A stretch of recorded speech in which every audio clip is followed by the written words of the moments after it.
All right, this is going to be a 2017-2018 NBA season recap. The first part of the video, I'm just going to give you the MVP candidates, top 10 MVP candidates. Instead of doing honorable mentions, I'm going to break it down like this. For the Eastern Conference, I'm going to name you everyone that I considered. I got DeMar DeRozan of the Toronto Raptors, Kyrie Irving of the Boston Celtics. Kyrie ended up getting hurt. That kind of hurt his chances of making the list. Ben Simmons, the Rookie of the Year from the Philadelphia 76ers. We got LeBron James, of course. We got Victor Oladipo, probably going to be the most improved player for the Indiana Pacers. Giannis Antetokounmpo, the Greek Freak. You might have seen him on 60 Minutes for the Milwaukee Bucks. And then we got Bradley Beal of the Washington Wizards carrying the load while John Wall was recovering from some cleanup knee surgery. So those are the only guys from the East that I considered. So we'll move on to the Western Conference. From the West, we got James Harden of the Houston Rockets. We got Chris Paul of the Houston Rockets. We got Kevin Durant, the reigning Finals MVP of the Golden State Warriors. We got Steph Curry of the Golden State Warriors. We got Damian Lillard, a.k.a. Dame Dollar from the Portland Trail Blazers, my favorite NBA player that's not named Derrick Rose.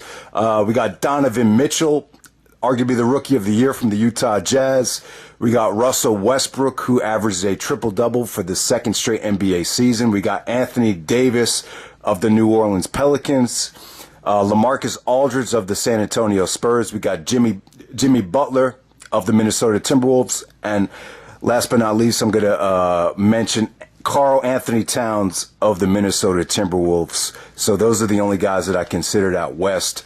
And when it came down to it, these are the top 10 MVP candidates. And it's a shame because I feel like I'm leaving out Victor Oladipo. I really wanted to put him in here. I really thought Kyrie Irving, there was a time during the season where I thought he probably was going to run away with the MVP. At one point, it was between him and Harden. But, Kyrie, getting hurt and everything, he kind of just dropped off the list. But this is a really competitive year. These are the top 10 MVP candidates. So let me start with number 10. I'm going to go with LaMarcus Aldridge of the San Antonio Spurs. I'm going to put Aldridge here because, the Spurs had that whole fiasco with Kawhi Leonard not wanting to play, hurting his quad and not wanting to jeopardize, losing all that money. So, LaMarcus wanted to leave the Spurs a couple seasons ago, and him and Popovich had a sit-down talk. And it just seemed like in the playoffs, LaMarcus wasn't being himself. It wasn't the LaMarcus Aldridge from Portland where he had the freedom to do what he wanted to do. There was even a series a couple years ago where LaMarcus really uncomfortable, what really wasn't, that effective at all.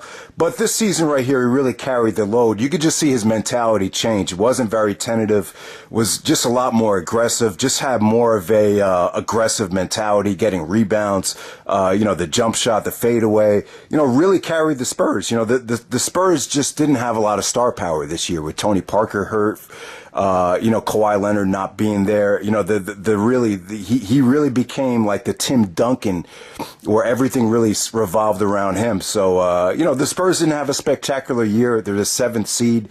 They look like at times where they might not even make the playoffs. But I thought Popovich had a great season as a coach. And really the epicenter of the Spurs' success this year was LaMarcus Aldridge. I'm just going to put him in there because of his, just his mentality. It just changed. He really was just more assertive, more aggressive. He just looked like he wanted it more. And it just seemed like him and Popovich really came to an agreement about, about his freedom and just his mental approach to the season. So LaMarcus Aldridge at number 10. Number 9, I'm going to go with Jimmy Butler of the Minnesota Timberwolves. Now I really put stats aside for this. To me, this is more than just stats. I mean, if you look at Butler's shooting percentage and the stats he put up, it's probably not that spectacular, but it's more about his mentality right here. He gets the Minnesota Timberwolves into the playoffs for the first time since 2004. You got to go back to the year when Kevin Garnett won the MVP, which is 14 years ago. So the Minnesota Timberwolves finally get into the playoffs, and you got to credit Jimmy Butler for them getting it done. Tom Thibodeau, Tom Thibodeau is a former coach of the Bulls, so him and Butler just have they're on the same page. And Butler right here, it's just about him to get everyone to buy in. It's just about him getting everyone to be more aggressive, play harder. This is the first, Jimmy Butler's the first player where I ever heard a player calling out a coach for saying we need to be coached harder with that situation back in Chicago with Fred Hoiberg. But, this is just about Butler just being a leader, just him being vocal, just getting guys to play hard. So that's why I'm going to put Jimmy Butler at number 9. You could just see the transformation of the Timberwolves. When Butler was there the whole season, the Wolves were in the top 4 in the West. After he hurt his meniscus, you could see them slowly drop to the point where they had to fight for the last playoff spot. It was a do or die game against the Denver Nuggets. And if you watch that game, Butler, he just controlled the whole game. He really did. Even though he didn't shoot particularly well, he just, it's just his, he's just one of those guys that gets guys to play hard. Like Andrew Wiggins. Wiggins is just very passive, very lackadaisical, but, he has talent, but it's a guy like Jimmy Butler, it's just one of those guys that got the best out of a guy like Wiggins. And that's why the Minnesota Timberwolves are in the playoffs right now. It's because of Jimmy Butler. Number 8, I'm going to go with Chris Paul. CP3 had an awesome year. I thought he really fit the Rockets well. There were some question marks about how Chris Paul and James Harden were going to play together, but it worked out remarkably well. It really did. He really didn't have to become, a spot-up shooter. A lot of people thought, Chris Paul needs the ball in his hands. How is this going to work? I got to give credit to Mike D'Antoni, Houston Rockets coaching staff. The situation just worked for whatever the reason. It really did. Anytime you had, Harden and Paul out there, you just got so many guys that could spread the floor.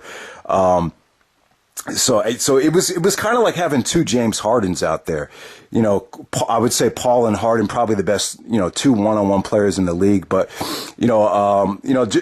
just Chris Paul's passing. Whenever you have Paul in a one-on-one situation or a pick and roll situation, it just seems like he always made the right play, and you can't guard him one-on-one. His jump shot making ability was off the chart. Just, him just, getting into the lane, getting double teamed, and making the right pass onto the, out to the 3-point shooter was just flawless, man. And his defensive too. His defensively, you can see he had a huge impact on the Rockets. So I was really happy with the way Chris Paul fit in with James Harden. It just worked out quite well, and it was just a very, very dominant 1-2 punch, Chris Paul and James Harden. So Chris Paul at number 8. Number 7, I'm going to go with KD, Kevin Durant, for the Golden State Warriors, the reigning Finals MVP. What can I say about Durant this season? Golden State has had a really, it was kind of a boring year for them. You could see just a lot of burnout throughout the whole team, throughout the team as a whole. But one thing about Durant is he was able to kind of carry around that swagger of being the champion. Just a lot of games where he did carry the load in scoring. Steph had an injury-plagued year. Klay Thompson really kind of had an off year. Draymond offensively hasn't looked the same. So I really give credit to Durant for kind of carrying the load offensively. At the same time, he really improved his defense to the point where a lot of people were saying he was a defensive player of the year candidate. But yeah, so without a doubt, Kevin Durant still had the Golden State Warriors. I would say the best player on Golden State this season, and they're still the number 2 seed. They were still in contention to win 60 games. So Durant will be my number 7. Number 6, I'm going to go with Russell Westbrook of the Oklahoma City Thunder, the reigning MVP right here. He averaged a triple-double for the 2nd straight season. So the main difference between Westbrook this year and last year was he wasn't playing with as much talent last year. So that's one of the reasons why he won the MVP, why he kind of fell so low to number 6. And no one's, Westbrook is not going to win the MVP this season, even though if you look at his stats, they're almost identical to last season. One of the reasons was he was playing with 2, Hall of Famers, arguably 2 All-Stars in Paul George and Carmelo Anthony. And it was just a disappointing season. Everyone kind of thought OKC was going to be right where Houston and Golden State were, and that really wasn't the case. I don't believe they even won. They didn't even win 50 games. So it was quite a disappointing season. I think Westbrook the beginning of the season. He kind of took more of a back seat trying to get Carmelo and Paul George into the offense, and it really didn't work out. I think eventually Westbrook realized that he really had to, do what he did last year and just be more aggressive. What I like about Westbrook isn't really the stats. It's more about the mentality. So when he got more aggressive during the season, the OKC definitely got a lot better. He couldn't take that backseat role, even though he got off to kind of a slow start. But one of the reasons why Westbrook is at number 6, to me, and this is why I'm not crazy about the triple doubles. I thought part of the reason why Paul George and Carmelo don't quite fit, it has a lot to do with Westbrook being kind of stat hungry. Once again, the triple doubles kind of came an issue again, and I don't really have much of an argument with the rebounding. To me, rebounding is all about effort, and if you can't rebound, you can't win games. So I don't mind Westbrook going for the rebounds. The thing that I think can hurt team chemistry is the assist. I think when you're always trying to look for the assists, I think it took Paul George and Carmelo out of their comfort zone. Carmelo being kind of a spot up shooter, he just looked kind of, just didn't look comfortable out there. And the same thing with Paul George too. When you play with a great player like Westbrook that's stat hungry, you're always kind of, you're always kind of worried about, what's he going to think if I miss this shot? Is he going to be upset? And that plays a huge part. Basketball is, to me, it's a very mentally challenging game. And when you play with someone like Westbrook that wants the stat, wants the assist, is going to be angry if you miss a shot, it affects you mentally. So, Westbrook playing with two great players like Carmelo and Paul George, it just didn't live up to expectations. But maybe they can turn around the playoffs. They've had moments of greatness this year, OKC. Westbrook has had another spectacular year, but, and they have played great against some of the better teams in the league. It's just been very inconsistent. And, they lost to a lot of really average and bad teams, this season as well. So that's why Westbrook is at number 6. At number 5, I'm going to go with, DeMar DeRozan of, the Toronto Raptors. One thing you notice about DeRozan this season is his 3-point shot. In the past, he was kind of known as the mid-range assassin, but you could definitely tell over the summertime he worked on his threes and it's paid dividends. I think it's the three has become a huge part of the game. Those extra points definitely, make a big difference, and it paid off for him. Toronto Raptors, best record in the East, almost won 60 games. DeRozan, the great thing about him is he's just, kind of like James Harden, not quite on the same level as Harden as far as his penetration goes, but, tremendous ball faker. He knows how to, take guys one-on-one, step back, get a jump shot, pump fake, get the guy to move, could draw fouls and one. He's just a terrific one-on-one player. Now he can shoot now. I would say a pretty good defender as well. And, so best record in the East, I got to put DeMar DeRozan, at number 5 without a doubt. I wouldn't say he's a candidate for most improved because DeRozan's been pretty spectacular for the last 2 or 3 seasons. It's not like he's that much better than last year, but, I would definitely say that the 3-point shot, just added another, deadly arsenal to his game. At number 4, I'm going to go with the unibrow, Anthony Davis of the New Orleans Pelicans. Anthony Davis, his stock really rose this year. After DeMarcus Cousins got hurt, you could just tell he just, he just started playing his game. He even said he's going to have an FU mentality and just get this team into the playoffs no matter what. And if you look at when DeMarcus was still there, they were kind of like 7, 8, 9 seed. So to me, I don't really think the DeMarcus Anthony Davis combination really works. And if I was New Orleans, I really wouldn't be in a rush to sign DeMarcus to that max contract, because as soon as he left it, they started playing a lot better because I think Anthony Davis, he just got more into a rhythm. I like the way the Pelicans played this year with Rondo always looking for the assist. It worked really well with this team. And then they got Drew Holiday, who was probably the most underrated point guard in the league. Just Anthony Davis just doing everything, playing through injuries, going up there, getting alley-oops, fadeaway jump shots, multiple games where he scored in the upper 40s, 50s. He has some 50-point games as well, blocking shots. I think there was even a game where we had a quadruple double with blocks, getting 10 blocks in that game. So yeah, Anthony Davis is him and LeBron. I would say that I would agree with this. If you take Anthony Davis off the Pelicans, you take LeBron off the Cavs, probably the Pelicans and the Cavs would be the two worst teams in the league. So that shows you how valuable Anthony Davis is. So I'll put him at number 4. At number 3, I'm going to go with Damian Lillard, Dame Dollar. In my opinion, the best rapper in NBA history. Some people might disagree with that. But no, this isn't about rap music. This is about the Portland Trail Blazers being the number 3 seed in the West.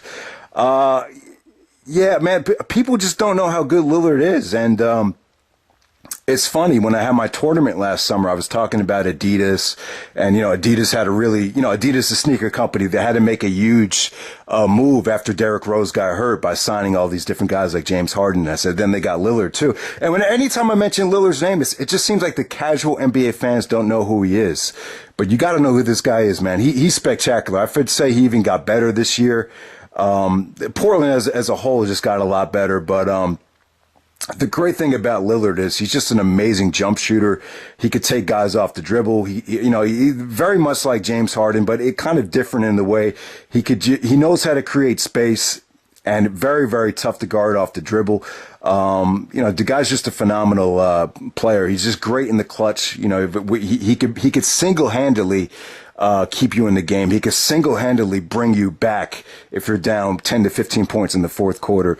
And I think he's got a lot of charisma as well. I really think that the NBA can market Lillard a little bit better. I really think with his rapping ability and his just his style of play, I think you can market him even better. And without a doubt, I'm going to go with Damian Lillard, carrying the Portland Trailblazers to the number 3 seed in the West, home court advantage. There was even a point in the season where Lillard, Portland kind of got off to a rough start, I would say, and he had a talk with the owner, and they didn't even make any changes, and he just sucked it up. Him and McCollum, they just got even better, and Portland Trailblazers number 3 seed in the West, and without even making any major trades, any major changes. So there we go with that. I'm going to go with Lillard at number 3. Number 2, I'm going to go with LeBron James of the Cleveland Cavaliers. I would say this has been one of the most entertaining years for LeBron James fans. I mean, in my opinion, he had the dunk of the year over Nurkic in Portland. I thought that was an amazing dunk. His best pass of all time, his best dribble of all time. So as far as highlights go, LeBron still has it at 33 years old. This is the first season where he hadn't missed a game, played all 82 games. He just really carried this team. The team defensively has just been, I would say they've just been awful. They got off to a really bad start. They got even worse defensively when they brought Isaiah Thomas on board after he was ready to play. The team still isn't great defensively. I would say they still have a really tough time with, dribble penetration. LeBron, I haven't really paid too much attention to his defense. It seems like he has a tough time guarding guards in mismatches, but LeBron is saving his best work for the playoffs. We're going to see exactly. This is going to be LeBron's biggest test, I would say. LeBron is going to be really tested in the playoffs this season because he doesn't have Kyrie Irving. You don't have that second go-to option like you had in the past. Still got Kevin Love. But like I said, guys, the LeBron James is at number 2 to me. Because Cleveland hasn't been good. They haven't been great. They went through some really bad stretches this season. At the beginning of the season, the defense was just awful because, you had guys like, Derek. I could write a book on the Cleveland Cavaliers this season, but basically you had Rose, you had Wade, you had Isaiah Thomas, you had all these guys that needed the ball. When you have LeBron James on your team, you don't really need that many guys, a guy that's that ball dominant. You don't need ball dominant guys when you have LeBron James. And I just don't know why they went in that direction, during the off season. It looked good on paper. The first game of the season, it looked like an all-star team. You got Love, you got Rose, you got Wade. You got all that stuff going on right there. But, let me just get to the nitty gritty here. The reason I have LeBron at number 2 obviously Cleveland was weak this season. You know, LeBron James finishing fourth. I don't think he finished, you know, below two in the last 10 years as far as LeBron James teams go. So this has been the worst season winning percentage wise LeBron's had in a while. But he has carried the team. The main gripe I have with LeBron is I thought he could have done a better job. I know Rose got hurt in the beginning with the ankle, and that kind of fucked up his time in Cleveland. But when Isaiah Thomas came along, to me, it seemed like LeBron kind of wanted him to fail. I think when LeBron realizes that he can't win with, a guy, with another good player or another, NBA star or a new acquisition, it seems like he kind of makes a bad situation worse. I thought his effort could have been a lot better. I thought he could have done a better job to make Isaiah more comfortable. To me, from afar, it just seemed like LeBron's mentality it seemed like he wanted to get them traded. It seems like he even said about Derrick Rose, he said he really wanted to get Rose, back to where he used to be. And I think there comes a point with LeBron where his patience, I just don't think he has a lot of patience, and his patience really wore thin with Rose and with Isaiah Thomas, and I think he wanted them traded. And, Cleveland definitely made the right moves. They got younger. They got guys that were more defensively, that just made them more defensively better, I would say. They get, more length, more athleticism. They brought in the kind of guys that they needed and the kind of guys that weren't going to take the ball out of LeBron's hands.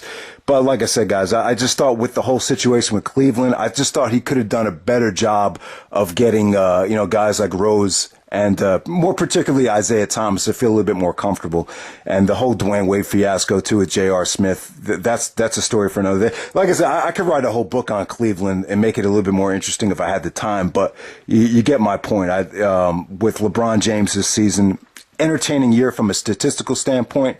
And there's rumors too. I think even Jay Crowder said that he felt like LeBron was stat padding, and that had a lot to do with why Crowder and Isaiah and Rose really didn't fit in with Cleveland. And to be honest with you, it makes no sense to have Rose on a team like Cleveland if the ball isn't going to be in his hands, because Rose is not a good shooter. Number one, I'm going to go with James Harden of the Houston Rockets. No surprise here. I wouldn't be surprised if, James Harden was unanimous MVP. And this has nothing to do with the playoffs. There's some people out there, maybe like Mike Francesa, that are going to take what Harden did last year in the playoffs by disappearing into the equation. We're just talking about this season. And, I love it, man, because I'm a one-on-one player. I think one-on-one skills, you can use them in a 5-on-5 games to create double teams and create shots for people. That's why I hate coaches that say, this, basketball is not one-on-one, because, Harden and Paul proved that you could use your one-on-one skills to play great team basketball. And that's what happened with James Harden right here. He's just been dominant. Anytime the Houston Rockets spread the floor and James Harden's got someone in a mismatch, it's just kill. Harden always went for the kill. He's so tough to referee. He's great at drawing fouls. There's a debate about whether his step back is a travel or not. I think it might be a travel. Some people say yes. Some people say no. But it really doesn't matter. The guy's been just incredible. I think him being a lefty, too, just makes him more incredible to guard. He goes left every time, but it just doesn't matter. He's just so crafty.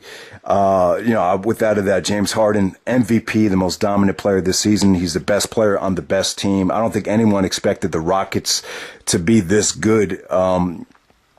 With Harden and Paul, you figure there might be more of a growing pain situation.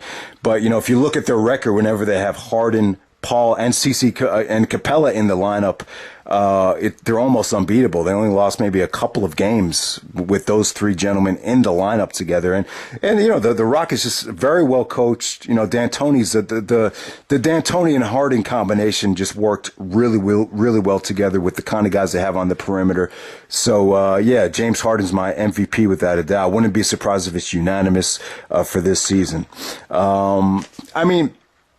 The argument against Harden is, if you want to make one argument, you could say that, if you take Harden off the team, the Rockets would still make the playoffs. And with Chris Paul, they would. With Chris Paul, they still might be a 2, 3, 4 seed. That's possible. But, with James Harden, it just makes, it just puts them over the top. And, the regular season MVP, to me, it's a tradition of honoring the best player on the best team in the league. It was like that in 1993, and it still is that. So let me just get down very quickly. I'm just going to give you some awards for this season. My rookie of the year, I'm going to give it to Ben Simmons. There's this huge debate about who should be rookie of the year, Ben Simmons or Donovan Mitchell. I would go with Ben Simmons. And I know there's this whole situation because Ben Simmons went to training camp last year, got injured, and was still part of the team. The bottom line is he didn't play a single game last season. It's kind of like the Blake Griffin thing too. When Blake Griffin won Rookie of the Year, he was kind of a redshirt rookie as well. So Ben Simmons is still eligible.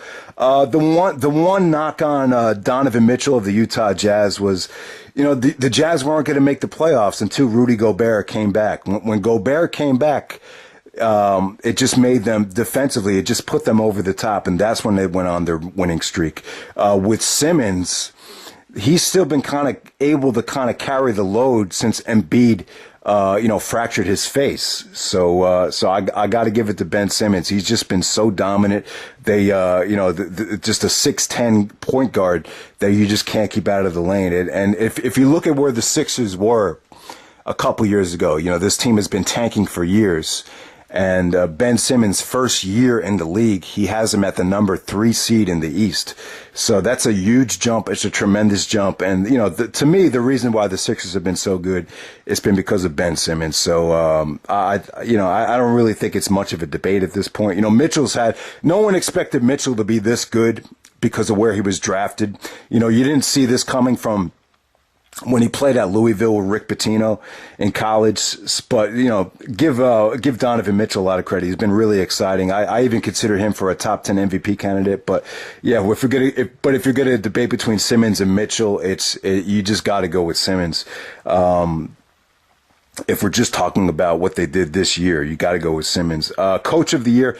The coach of the year is really tough. I mean, there's just been a lot of great coaching jobs with, Mike D'Antoni. You even got to throw Popovich out there. Terry Stotts. I think Terry Stotts is a phenomenal coach, especially defensively. I'll talk more about that later.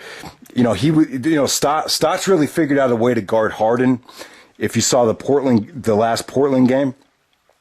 And so I think Stotts has done a tremendous job for Portland.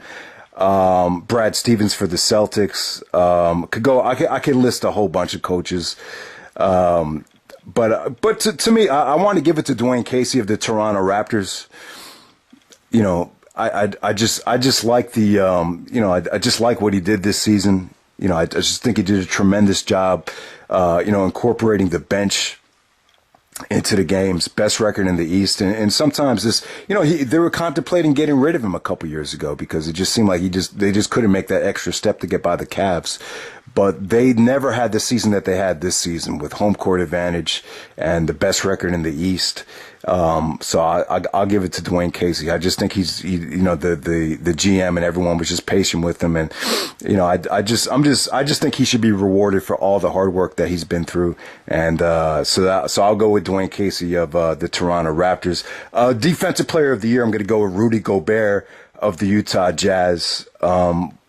Like I said, guys, man, as soon as Gobert came back, they just became unstoppable in the half-court set. With Gobert, he's the Eiffel Tower. He's like 7'3". You still, even though it's been a small man's game, Gobert's proving that, you could still win games and be a threat with rim protection. I think, rim protection is still very important. And, that's what Gobert gives the Utah Jazz. He just gives them so much length and so much rim protection under the basket. And, so without a doubt, you got to go with Rudy Gobert. Utah's had, one of the best records in the league since he came back in January. The most improved player of the year is Victor Oladipo of the Indiana Pacers. This is a tremendous story. If you look at Oladipo last year, he played second fiddle to Westbrook. Westbrook dominated everything. You know, it was all about Russell Westbrook. He was even up there for Westbrook's MVP speech. And I would say that watching Westbrook really dominate the spotlight last year, it really made Oladipo take a look in the mirror and say, you know, I don't want to be this guy. I don't want to be just a role player, you know, watching an MVP, you know, dominate the league. And what he did, you know, it inspired him. You know, I think being around Westbrook for a whole season, he got to see firsthand what you have to do to get to that level from a conditioning standpoint. The intensity with the workouts, how you eat, how you take care of your body. And Oladipo really transformed his body. He really did. He's just in so much, even if you just look at him, you know, I never thought of Oladipo as someone out of shape, but it's not like he was out of shape. It's just to get to that MVP level, you just have to take your body to, you know, godly levels, like a Westbrook or like a, you know, Jordan in his prime or Rose in his prime. And that's what Oladipo did. You know, everyone was killing the Indiana Pacers for that trade. You know, they really didn't get much in return, but Victor Oladipo, who really wasn't that good. You know, Oladipo was considered a bust. He was the second pick in the 2013 NBA draft. But this is the first year where Oladipo has really lived up to that, you know, to that second pick status. And, you know, he took the Indiana Pacers 50 games. They won 50 games, fifth seed in the East. There's just been so many times where Oladipo has carried the load offensively. Indiana's had a good team too. It just hasn't been Oladipo. But what's made them great is Oladipo's shot selection, his ability to get big buckets late in the games, and a lot of it has to do with his preparation during the offseason. So without a doubt, I got to give Oladipo the most improved player. The most disappointing team, I would say OKC out west. You know, the Paul George, Carmelo Anthony, and Westbrook big three has kind of failed to live up to expectations. They're really no better. OKC is no better than they were last season when they had Westbrook doing, you know, pretty much carrying the team by himself. So I would say OKC is the most disappointing out west. In the East, I would say it's the Washington Wizards, without a doubt. The most shocking team, I would say the Indiana Pacers from the Eastern Conference. From the Western Conference, I would say it's been the Utah Jazz. We all knew Gobert was a great rim protector, but the combination of Gobert, Mitchell, and Ricky Rubio, I don't think anyone expected them to get to be in contention for home court advantage by the end of the season. I mean, they're going to be the number 5th seed, so they won't have home court, but they could have easily ended up getting home court advantage, the Utah Jazz. So that's pretty much it, guys, as far as the awards go and the MVP candidates. Let me just quickly break down the playoffs. So we start with the Eastern Conference. The number 1 seed will be the Toronto Raptors going up against the Washington Wizards. So the Wizards had a really disappointing season. To me, they're just a very, very bland team. John Wall and Bradley Beal is a great backcourt. But besides them, I just feel like the team is just bland. I think, especially during the season, I think their fan support. I would say that the two worst teams, as far as fan support goes, is the Atlanta Hawks and the Wizards. They have potentially very, very awful crowds where the team just gets no support. But back to the series right here, it's a great backcourt matchup. You have the two best backcourts in the East.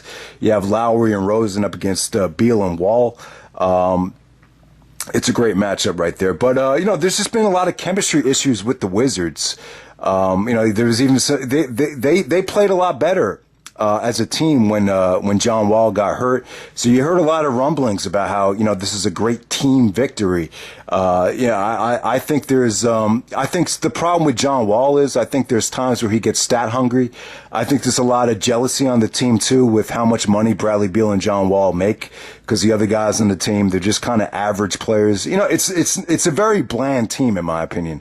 I think they have a lot of inconsistency. I think Kelly Oubre is good. I think Otto Porter is good, but they're very inconsistent. I think Toronto is going to I know some people are going to pick the Wizards in this series as an upset because of Beal and Wall. When Beal and Wall play great, I mean they can be unstoppable, but it's kind of a Jekyll and Hyde situation. But I think Toronto is going to destroy them there. I think the selling point for Toronto for me is the bench. The point guard that comes off the bench, Van Fleet from Wichita State, he's incredible. He could start on pretty much any NBA team. They got guys on the bench that could start for most teams, like a CJ Miles. I think the most important thing with Toronto this season, something that people don't really realize, is Serge Ibaka. They didn't have Ibaka for the whole season last year. This time he went through a training camp. You could kind of compare where Toronto was to OKC a couple of years ago. I mean, they're probably not as explosive offensively as OKC when they had Westbrook, Durant, and Ibaka together. But, I still think it makes them like an OKC of the East as far as how deadly they can be. So I'm going to go with Toronto in that series. I think Toronto will win that series in about 5 games. Next up, you got the Boston Celtics taking on the Milwaukee Bucks, the number 2 seed, the Celtics, going up against number 7, the Bucks. Bucks have had a disappointing season. They fired Jason Kidd. Giannis Antetokounmpo, the Greek Freak, was great this season. But in a situation like this with the Celtics, even though the Celtics are missing their 2 best players in Gordon Hayward and Kyrie Irving, I think the Celtics still have enough star power and enough firepower to win the series. I think Celtics just have a better culture. They got a better coaching staff in Brad Stevens. They probably have I think Stevens is the best. Even though I'm not going to pick Stevens as the coach of the year, I just think Dwayne Casey should be rewarded for his hard work and for just being persistent. That's why I'm giving Casey the coach of the year. But with the Celtics, this Celtics team is still good, though. They've done a magnificent job drafting. I think Jason Tatum and Jaylen Brown, you could make a case that these are 2 rookies, but they're still very, very talented. The one thing that people overlook the Celtics for is their backup point guard. Terry Rozier is a great backup point guard. There's been games where he really has filled in for Kyrie very flawlessly. Like, you don't even notice the difference. He's almost like on Kyrie's level. I think Rozier is that good of a backup point guard. So with Milwaukee right here, to me, it's more of a collection of talent. There's times where they don't look. They're not a very good defensive team. If you look at the way they play defense on the perimeter, the way they play the pick and roll, there's been times where they give up a lot of points to a lot of average teams. And, the Greek Freak is a great player, but in situations where you can prepare for him with a great coach, I just don't like their chances. I mean, if you look at the talent matchup, Milwaukee has the best player on the floor with Antetokounmpo, and they probably have the second best player too with Eric Bledsoe at point guard. Bledsoe's worked out. I wouldn't say the Bledsoe-Giannis combination's really been spectacular.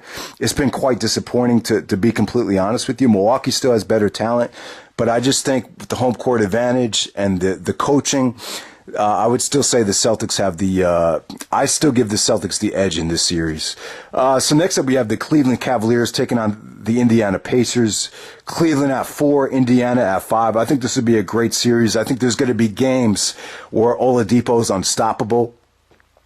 Oladipo, he's got to continue that no more Mr. Nice Guy attitude. He even said that's why he's been so great this season, because he played with that I don't give a you-know-what mentality, and it's worked out great for him. And Indiana's it's not just a one-man show. They have Thaddeus Young, Miles Turner. They got really, really good bigs. They got good rim protection as well. But Cleveland should still win this series. The X factor is going to be Kevin Love. LeBron and Love are too good together. They're still, LeBron and Love together is still a very, very deadly 1-2 punch, and I just don't think Indiana has enough to get over it. But I can still see the series going about six games, maybe 7 games if Oladipo plays out of his mind. But you still give the advantage to Cleveland because, I think everyone is assuming that LeBron is going to come out looking like a beast defensively as well as offensively. But let's move on to the next round. We got Philadelphia taking on Miami. Philadelphia at number 3 taking on Miami at number 6. So Philadelphia is kind of like the the hot new thing right now. They're in prime time spots.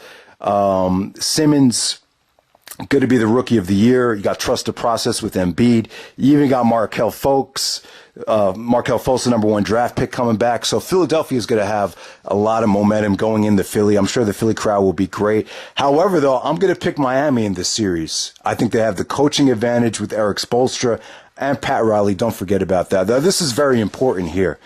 And I don't think a lot of people are bringing up the case for why Miami should win this series. If you look at Pat Riley is he's a Hall of Fame coach. Coached the Lakers, the Knicks to the NBA Finals. He's the president of basketball operations with the Miami Heat. For some of you younger guys that don't know him, but when Riley was with the Lakers, he coached Magic Johnson. Magic Johnson was like a 6'9" point guard. So ever since then, Riley's always been fascinated with, the LeBrons, Lamar Odoms, really, really big dudes that can handle the ball and can create. So Riley has been around, like a guy like Simmons for, 30 years now. So he's going to know how to guard him. Spoelstra's the type of coach that's going to make adjustments. Miami is a defensively oriented team. They're going to put pressure on Philadelphia offensively too. They're not your typical team that's just going to jack up threes. And Miami has a lot of talent as well. Wade came back to Miami. Like I said, I could write a whole book on why the whole fiasco in Cleveland didn't work out with Wade and Rose and Isaiah. Wade caused a lot of problems in Cleveland. Him and J.R. Smith had some, clashes over starting and everything like that. But since Wade has been back in Miami, he looked like he lost about 20 pounds, back on a diet, wants to get paid. You still, with Wade in Miami, you still have that guy that can close in addition to all the talent. Miami is really talented. You have a great point guard in Dragic. You got the Johnson guys that play hard as hell. You got one of the best on-ball defenders in the league in Richardson. So Miami is not going to be an easy out here. I mean, you would give the momentum and the talent advantage to Philadelphia, especially if Embiid comes back. They're going to need Embiid, but even when Embiid does come back, I'm going to assume that he's going to have a little bit of trouble fitting back in because I think they're undefeated without Embiid. I think since Embiid got hurt, I think Philadelphia hadn't lost a game yet, so that's going to disrupt the chemistry a little bit. But I would say that they need Embiid to actually win this series, though. But and them playing Fultz, I think Fultz is going to have a little bit of struggles as well. Being that he's not that experienced, so I'm going to say Miami goes for the upset here. I know some people are picking Philadelphia to get to the Eastern Conference Finals, but I'm going to go with Miami here. So yeah, guys. I'm going to say Toronto gets to the finals. I think Toronto is amazing this year. I like their home court. I love their bench. I love DeRozan, Lowry, and Ibaka as a trio. I think that's a great big three right there. I think LeBron's going to have to play out of his mind. LeBron against Toronto is going to be LeBron's biggest challenge in quite some time. He's going to have to play out of his mind. He has no Kyrie Irving this year. I really think LeBron is going to have a tough time getting this team back to the finals. It's going to be the biggest test he's had in a while, and it should be spectacular to watch. But I'm picking Toronto to get to the finals. We could spend all day talking about Cleveland. So let's move on to the Western Conference here. So out west, we have the number 1 seed, the Houston Rockets, going up against the Minnesota Timberwolves. So yeah, I mean, I'm going to pick Houston here. Houston has been spectacular. Minnesota just doesn't have the kind of, even though they do have a defensively oriented mastermind in Tom Thibodeau, defensively, they're just not that good, to get by, the Rockets. But I think they'll be tested though. I think with Minnesota, you have three former number 1 picks in Karl Anthony Towns, Wiggins, and they got Derrick Rose too. They got the most improved player of the year, former All-Star Jimmy Butler. Minnesota probably has more talent if you think about it, if everyone was really healthy. The problem with Minnesota is I think Wiggins just, I just don't like his demeanor. I think Wiggins has all the athleticism ability, but he's very passive. He's not very aggressive. I could see Thibodeau kind of taking him out of the game. He's going to use Rose a lot here. Rose actually got traded from Cleveland. LeBron wanted Rose and Isaiah traded, so he got them traded. The Utah Jazz waived Derrick Rose, and Minnesota picked them up. With Rose right here, he's not disrupting the chemistry. He doesn't have the ball in his hands a lot. He's kind of become more of a spot-up shooter, but if you watch the games, Thibodeau is kind of using Rose to be more of a defensive pest. And, with Rose, trying to get them out there in transition on the fast breaks. Rose has been pretty good. He's fit in pretty well, to be honest with you, so far. It's just they're not using him a lot with the ball in his hands. But if Minnesota gets down 3-0 or if they don't play well in the first two games, I could see Thibodeau making some adjustments and getting Rose and Butler to be more of isolation players as the series progresses. But I think Karl Anthony Towns needs to play out of his mind, too. He needs to be more of a defensive presence, but it's going to be very, very difficult for Minnesota to even have a chance here. They had a really tough time guarding, finding ways not to get mismatched with Harden. It seems like all the time they got huge mismatches, and Harden just picked them apart.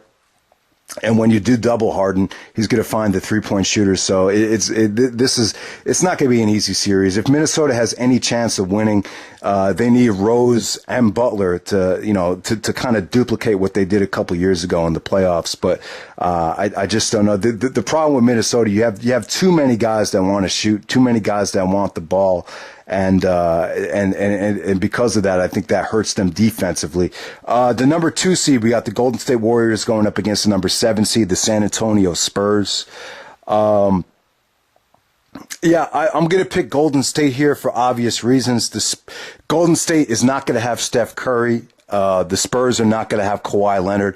But if for some reason, if Kawhi decides to be a man and show up here, that could change the whole series. Part of the reason why Kawhi doesn't want to play, he doesn't want his stock to drop. If you looked at when Kawhi called it a season, it was around the same time Isaiah Thomas was going through his fiasco with the Cavs. Everyone was saying, Isaiah cost himself millions and millions of dollars by even playing this season. So ever since then, Kawhi hasn't played. So he's due to make about $219 million max salary next season. So if Kawhi, God forbid, he plays and he ends up not, being effective, he's going to cost himself money. So that's why he's not playing. Maybe he doesn't feel 100% healthy. I'm sure he doesn't. But bottom line is he could play if he really wanted to.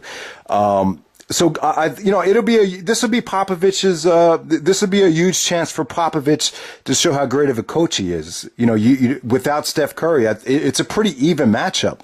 But at the same time, I think Golden State is really going to focus hard here. They've really been kind of cruising through the regular season.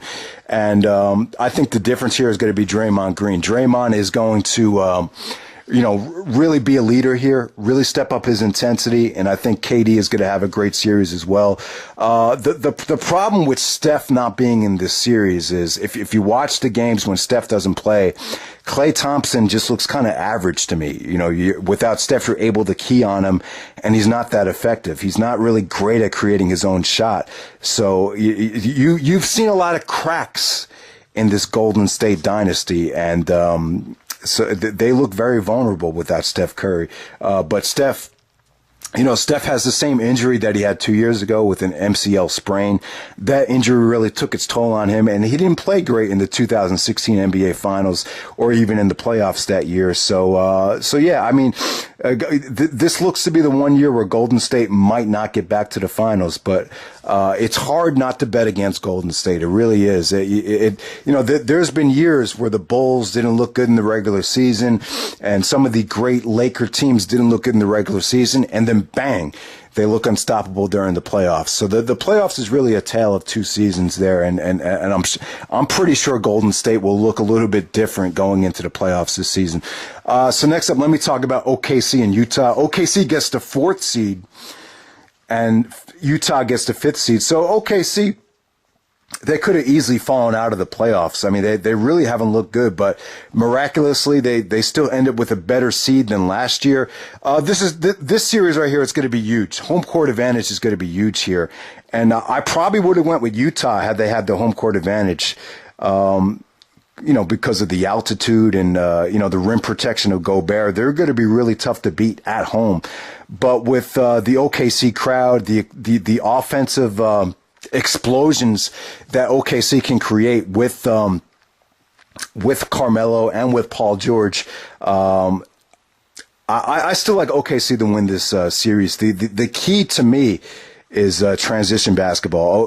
Westbrook has got to, they got to get stops defensively, which is going to be tough. But when they do get stops, they got to pick up the pace. As long as OKC is, fast breaking, turning defense into offense, I like them in this game. The problem with OKC this season has been the loss of Roberson. Ever since Roberson got injured, it seems like they haven't been they lost their best on-ball defender, so that's definitely going to hurt them. I do give the defensive edge to Utah, but yeah, this is going to be a phenomenal series. I think this is going to go 7 games. I really think it is. I just think Donovan Mitchell's inexperience. This is the first time I think Ricky Rubio's in the playoffs.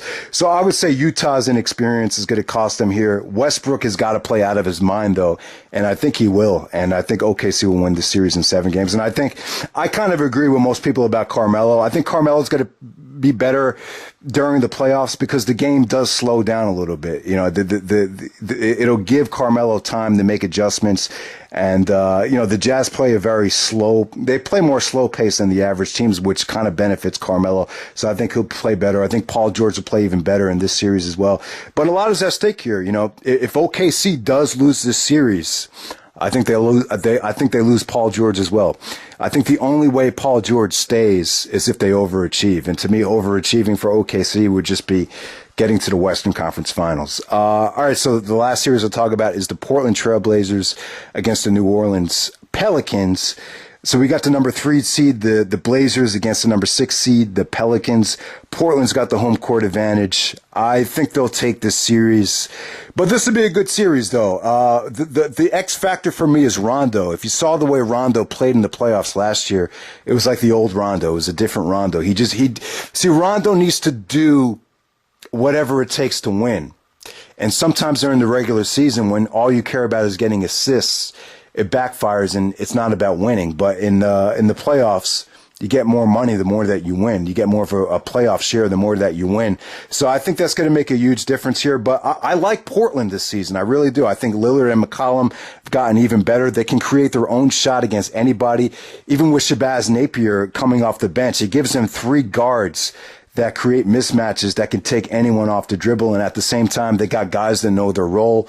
They're very well coached. Nurkic has fit in really well. He's bigger than anyone down there, and he could get a bucket anytime he wants. Even a guy like Ed Davis coming off the bench, it gives them defensive stability from a rebounding standpoint. So I like Portland. I think this would be a good series. I think, to me, Drew Holiday and Rondo really need to play great. And it just can't be a one-man show with Anthony Davis. But I give, these are 2 very well-coached teams, but I give the coaching advantage to Terry Stotts. If you look at the last couple of times Portland has made it to the playoffs, they ran into the Golden State Warriors. So they do have experience playing against the best. And, make no mistake about it, New Orleans is nowhere near as good as Golden State was at that time. So they should win this series. They're really due to win a playoff series. So I'm going to pick Portland there. So to make it out of the West, God damn, man, I'm just going to be a little bit different here. I'm going to say Portland's going to make it out of the West. I really am. I think Steph Curry, I don't know what you're going to get when Steph Curry comes back. I don't think Golden State just looks like they just haven't been that great. They just look vulnerable here. And I just don't know if they're really hungry to get back to it. I could be wrong, though. Like I said, Golden State could turn it up for the playoffs. Portland doesn't match up very well with Golden State. There's been, for Portland to beat Golden State, Lillard and McCollum need to play out of their minds, specifically by hitting threes. Portland to me figured out a way to guard Harden. The best way to guard Harden is to double team him. When you got Chris Paul, you can't double Paul because Paul is such a great passer. When you do double Paul, he knows how to penetrate and dish and make the right pass before the double team comes. So Portland is not going to double Chris Paul, but whenever Harden has the ball, though, the best thing to do is to take it out of his hands because Harden is not a traditional point guard. He's not going to make the right pass. So they have guys that could come off the bench that could really get into Harden's grill and disrupt him by double teaming him. So, the odds are against Portland making it to the finals. I just want to be different than most people. Probably if I was to put money on it, I would say Golden State gets back to the finals. But for me, my favorite player plays for Portland. I like Portland's coaching staff. I think this is the best team Portland's had over the last couple of years. So I'm going to say Portland and the Toronto Raptors in the NBA finals. I think that'll be a refreshing matchup. I just want to see something different than Cleveland and Golden State. Cleveland and Golden State, they're not bad series. You just want to see something different at this point. You know what I'm saying? So, and if it does end up being Golden State and Cleveland again in the finals, Cleveland just has no chance of matching up with Golden State, especially without Kyrie Irving. So that's pretty much it, guys. Hope you enjoy the NBA playoff preview. James Harden MVP, NBA Finals, Portland, Toronto Raptors. We'll see what happens. Hope you guys enjoy the playoffs. Been waiting for this for a long time, so we'll see how it comes out. All right.